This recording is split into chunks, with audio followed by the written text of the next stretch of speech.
सांगणार आहे। तर काय लागणार त्याच्यासाठी संकल्प? आपल्याला त्यासाठी ना 4 ब्रेड लागणार आहे आणि ना 4 बटाटे उकडलेले आहेत। हे 4 उकडलेले बटाटे आहेत, 2 आहेत ऍक्च्युली। हा, आणि हे ना टोमॅटो, काकडी, कांदा, चीज, बटर, मसाले ना, मसाल्यांमध्ये चाट मसाला आणि चिली फ्लेक्स आहे। तर परत एकदा मी तुम्हाला साहित्य सांगते। तर आपण आज सँडविच बनवणार आहोत, त्याच्यासाठी आपल्याला लागणार आहेत हे ब्रेड। आवडीनुसार तुम्ही तुमचे कोणतेही ब्रेड घेऊ शकताय। तर मी इथे ब्राऊन ब्रेड घेतलेले आहे, तुम्ही व्हाईट ब्रेड किंवा गार्लिक ब्रेड घेतलं तरी चालेल।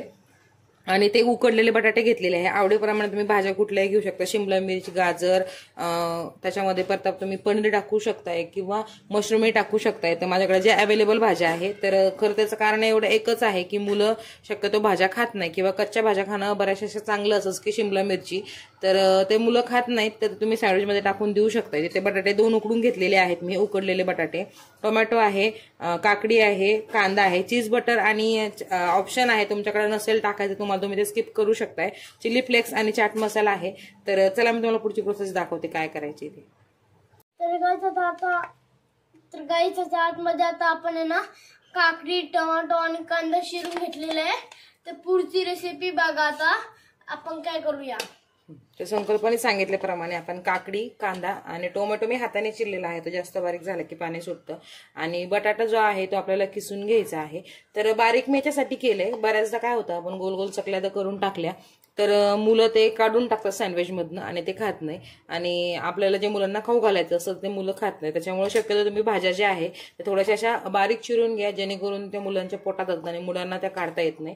तर मी सँडविच करताना अशा पद्धतीने सँडविच करते की त्या भाज्या ज्या आहेत त्या पूर्ण अशा बारीक करून घेते की जेणेकरून त्या मुलाला काढता येत नसतील। तुम्हाला जर आवडत नसेल तर तुम्ही त्याच्या गोल गोल टाकता किंवा मोठे फोड करूनही टाकू शकताय। आता आपण याच्या आतमध्ये बटाटे किसून घेतले, तर त्याच्या आतमध्ये आपल्याला टाकायचं मीठ, याच्यामध्ये आपण चवीनुसार मीठ आणि चाट मसाला आणि लाल मिरची म्हणजेच चिली फ्लेक्स। तर हे आपण तुम्ही आधी टाकून घ्या।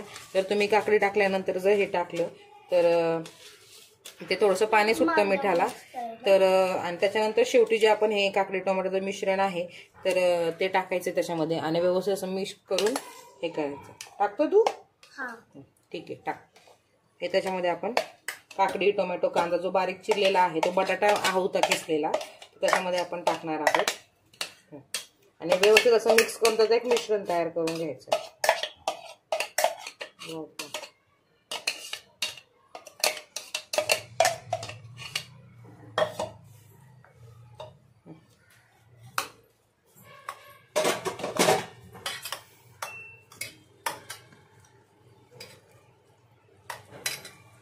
तर इथे व्यवस्थित आपण सगळ्या ज्या वस्तू आहे ते मिक्स करून घेतले। आणि तुम्ही चॅनलवर जर नवीन असाल तर पटकन सबस्क्राईब करा, लाईक शेअर करायला विसरू नका, आणि अशाच नवनवीन मी तुमच्यासाठी रेसिपी घेऊन येत असते, त्याच्यामुळे कमेंट करायला विसरू नका की तुम्हाला माझ्या रेसिपी आवडतायत नाही आवडतायत, आणि पटकन होतात अशा रेसिपी तुम्हाला दाखवण्याचा मी प्रयत्न करते।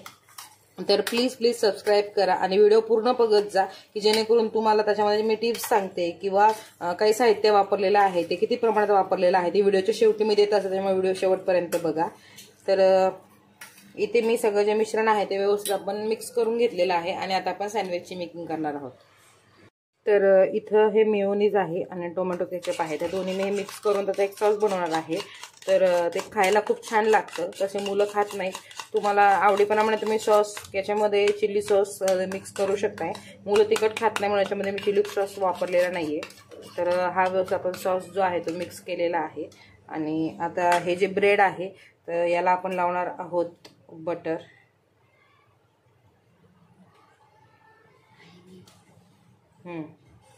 तर गाईस आता आपल्याला याला चीज थोडंसंच लावायचं, बटर जास्त लावलं ना तर त्याची टेस्ट चांगली नाही येत, थोडीशीच चांगली येते। तर म्हणून प्लीज जास्त नका लावू, थोडंच लावा, अर्ध। आणि जर कुणी चुकीने तुमच्याकडून जास्त आलं तर तुम्ही ना त्याला ना पसरवा आणि जे बाकीचं आहे ना ते दुसऱ्या ब्रेडवर लावा। आता याच्यावर लावायचं आहे आपल्याला सॉस।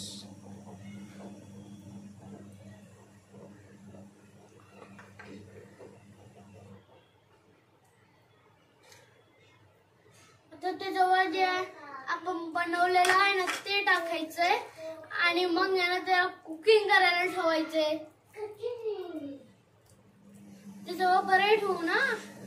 थोडस जास्त नाही टाकायचं, थोडं कमीच टाकायचं. जर जास्त टाकलं तर ते ना कुक. तर काही बघू शकतो आता आपण याच्यावर चीज असं किसून घेतलेलं आहे.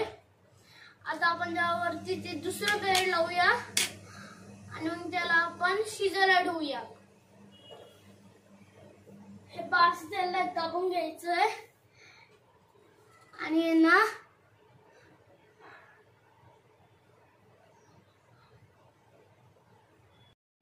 तर काही होतंय ना. आता तुम्हाला पॅन पाहिजे ना त्याच्यावर तुम्हाला हे असं ठेवायचंय आणि त्याच्यावर अजून आहे ना हे लावायचे आणि मग जर हे लावून झालं बटर तर ते बंद करायचे वरतून आणि त्याला लॉक करायचे. आता गॅस वाढवायचे आणि त्याला ना थोड्या वेळ झाल्यावर उलट आणि मग परत उलट करायचंय.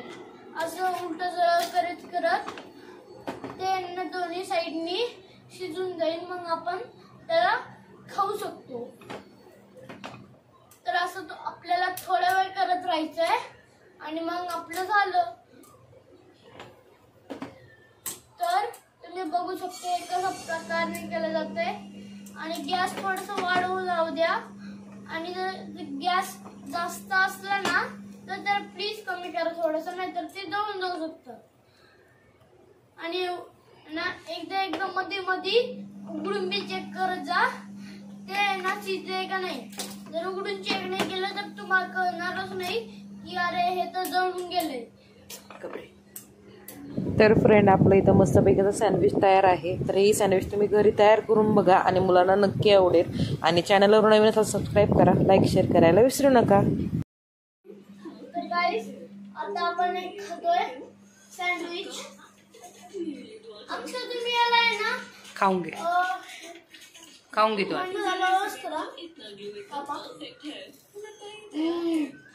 मस्त